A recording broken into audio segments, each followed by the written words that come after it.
I just wanted to speak very briefly and to follow on from what Jane said about putting this in some context, because those demonstrations were taking place at a time when Israel was using phosphorus,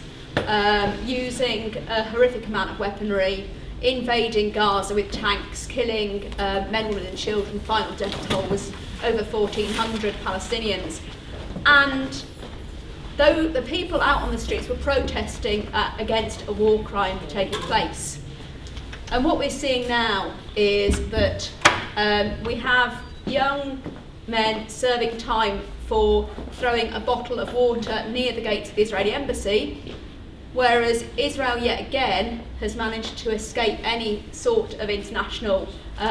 censure for its massacre and war crimes in Gaza. And the sentencing, the way that that there has been an attempt to criminalise protest on Palestine and criminalise the Muslim community in this country, has also, I think, been an attempt to divide the community, divide the alliances that Jane talked about between those of us who have been campaigning against war and for justice for Palestine for many years, and the Muslim community have also been campaigning against war and for justice for Palestine for many years, and it's been a testimony to all of the groups involved that we have created something that is, I would say, probably unique in Europe. And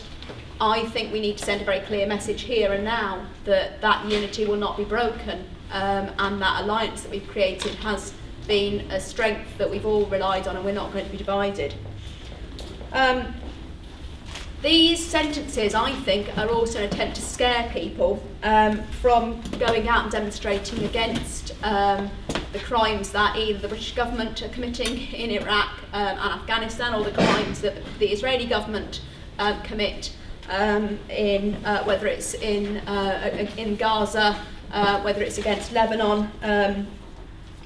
and we need to be very clear that we will be supporting those communities that are targeted on this, and that we are again united in ensuring that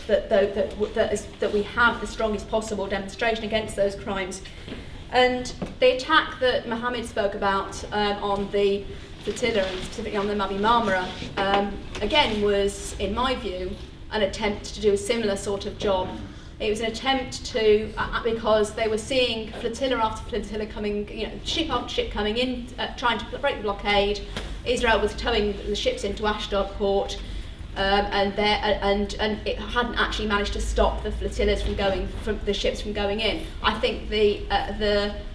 attack was obviously very premeditated. In my view, the Israelis planned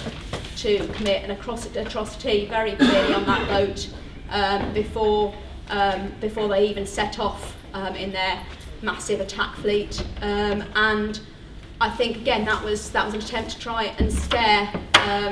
people off from trying to break the siege on Gaza. And I also would like to give a public message that we owe it to those who died on the Mavi Marmara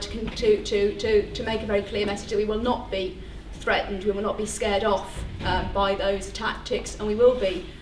going in bigger numbers, both via land and sea, to break the blockade. And